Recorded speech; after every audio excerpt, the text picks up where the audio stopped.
Welcome to our channel. Today we how to verify build internal inventory trackers with Airtable, beginner guide step by step clearly. Start by logging into your Airtable account.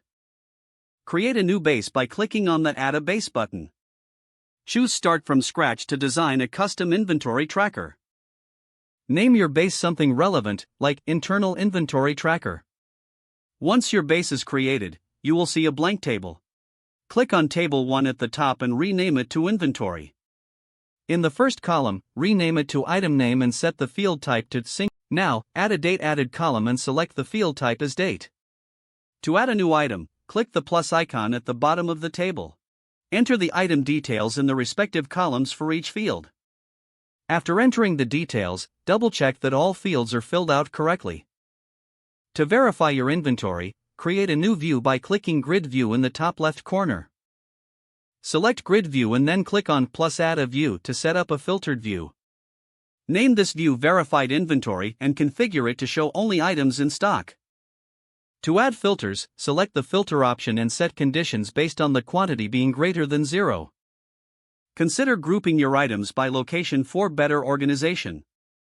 Review the grouped items to ensure they are accurately reflected in your inventory. If discrepancies are found, return to the main grid view to adjust the quantities as necessary. Finally, periodically review and update your inventory tracker to maintain accurate records. Once satisfied with your data, you can share your base with team members for collaborative management. If the page does not load, refresh the browser or try again in a private or incognito window.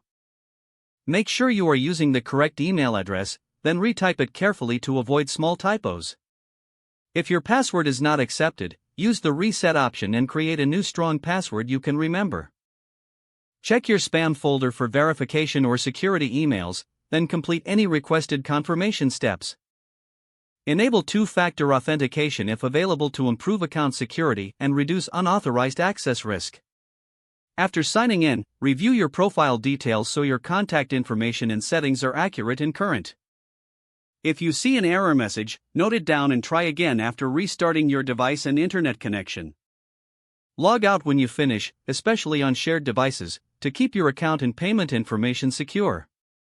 If the page does not load, refresh the browser or try again in a private or incognito window. Make sure you are using the correct email address, then retype it carefully to avoid small typos.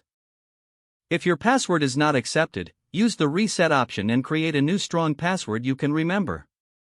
Don't forget to like this video and subscribe to our channel for more step-by-step tech guides.